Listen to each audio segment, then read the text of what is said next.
This is Optimal Finance Daily, episode 1226, Buy Your Home Like a Landlord, Live Like a Renter, by J Money of budgetsaresexy.com. And I'm Dan, I'm your host, and this is where I read to you from some of the best blogs on personal finance every single day, including weekends and holidays. And for now, let's get right to it as we continue optimizing your life. Buy Your Home Like a Landlord, Live Like a Renter, by J Money of budgetsaresexy.com. I've got another excellent idea for all house hunters and owners out there. This one comes from Jesse upon hearing news that we're considering owning again. And I'll admit, it's actually helped calm my nerves a bit just reading and seeing how you can systematize things and better separate out your emotions from the equation.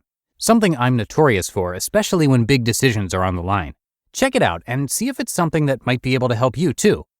Whether you're on the hunt or even already a homeowner, the second half of the email could be a good option for anyone. And speaking of hunts, we just wrapped up our first one over the weekend, and I actually didn't hate it too much. In fact, there was a small part of me that even found it, dare I say, fun. Kind of like having your own HGTV show, only in real life. We ended up nixing about 6 of the 7 homes we saw, but the one that stood out was enough to give me some good hope and continue the process without kicking and screaming too much. So we're getting there. And already better than we were 10 plus years ago when we bought the first thing we saw on the spot. But enough about me. Here's Jessie's tips on how she manages her home and the finances that come along with it. Really interesting idea.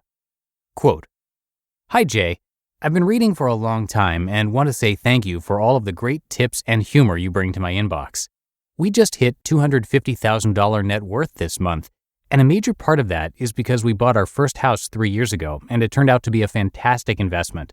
So since I know you're stressing about giving up the rent life, I thought I would share a tactic that has helped me feel more comfortable as a homeowner. Buy your home like a landlord, live like a renter. Do the math on what a fair market rate is that you can afford for a 3-bedroom house and all your other must-haves. I'm not familiar with rents in your area, but I live in California, so I'll use those numbers. Let's say rent averages $2,750 between the burbs and closer to the city. Then ignore all of those investor rules like the 1% rule or the 50% rule. The cost of lumber, plumbing, paint, and appliances has nothing to do with rent or sale prices in an area. With Amazon and so many online retailers these days, flooring costs what flooring costs, whether you're in California or the cheapest neighborhood in the Midwest. So decide how much you think you would need to stash away each year for home maintenance. I set aside at least $10,000 per year. Let's round up and make it $12,000 for easy math. That's $1,000 per month to set aside for home maintenance. Now take that $2,750 fair rent, subtract $1,000 per month for repairs, maintenance, and $1,750 is what you're aiming for your monthly PITI. That's mortgage principal, interest, taxes, and insurance. Buy a house in that price range.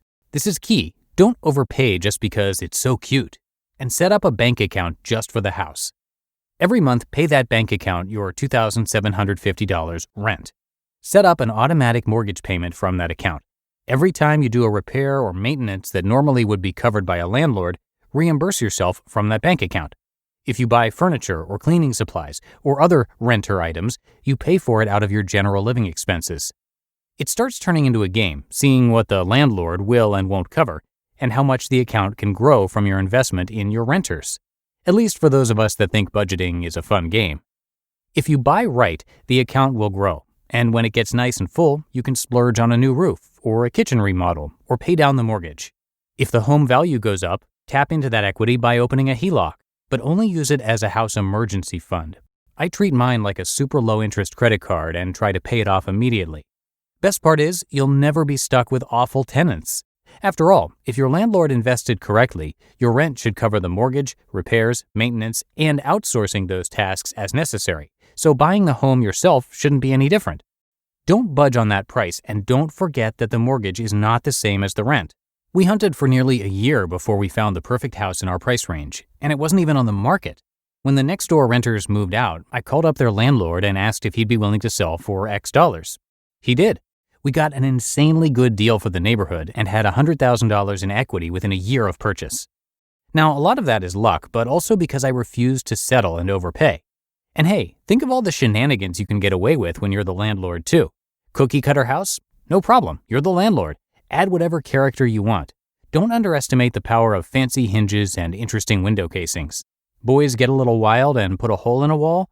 No problem, you're the landlord. Call up a TaskRabbit and have it patched in a jiffy. Use the house account. Get a dog one day that digs up the bushes? No problem, you're the landlord. Zero-scaping is better for the environment anyway. Wife wants to paint a mural on the kids' bedroom wall? Luckily, the landlord is super lenient and will let your family really put their own mark on the place. Literally. The benefits go on and on. Best of luck in your home search. I don't think you or your family will regret it. Jesse. P.S. I was firmly in camp renter until my brother bought a house and I realized I did not know enough about the process. I started researching and became obsessed with real estate investing, and we have an addition plan that'll let us house hack. Another interesting concept you might want to check out, but definitely tougher to do with kids. End quote.